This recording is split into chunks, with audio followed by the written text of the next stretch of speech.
अस्सलाम वालेकुम स्टूडेंट्स, कैसे हैं आप सब। ला गेट प्रेपरेटरी सेशन में हम 19 अक्टूबर 2025 को होने वाले ला गेट टेस्ट से सवालात देख रहे थे। नेक्स्ट अब हम जिस सब्जेक्ट के सवालात देखने वाले हैं वो है इंटरनेशनल लॉ। इंटरनेशनल लॉ के पाँच सवालात मेरे पास मौजूद हैं जो कि मैं आज आपके साथ शेयर करने वाली हूँ। इंपॉर्टेंट क्वेश्चंस हैं, रिपीटेड होते हैं और इन पे आपने लाजमी फोकस रखना है। तो शुरू करते हैं सवाल नंबर 1 से, जो कि पूछा गया था आर्टिकल 15 ऑफ आईसीजे में से, जिसकी स्टेटमेंट है as per article 15 of ICJ a member of the court elected to replace a member whose term of office has not expired shall hold office for the remainder of his dash। और इसके option है A next terms, B new terms, C professional terms, D predecessors terms। और इसका जो right answer है वो D है।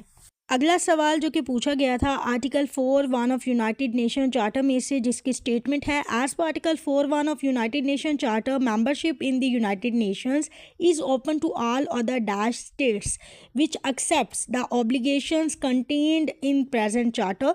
और इसके ऑप्शन है A different, B independent, C new, D peace loving. और इसका जो राइट आंसर है वो D है, पीस लविंग।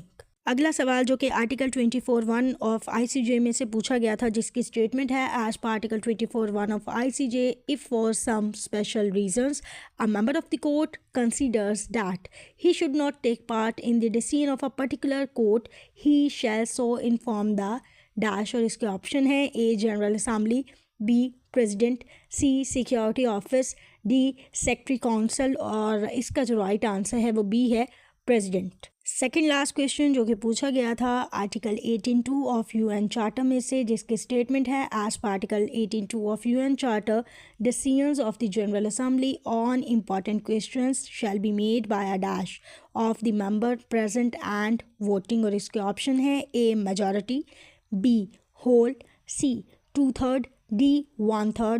और इसका जो राइट आंसर है वो C है, 2/3।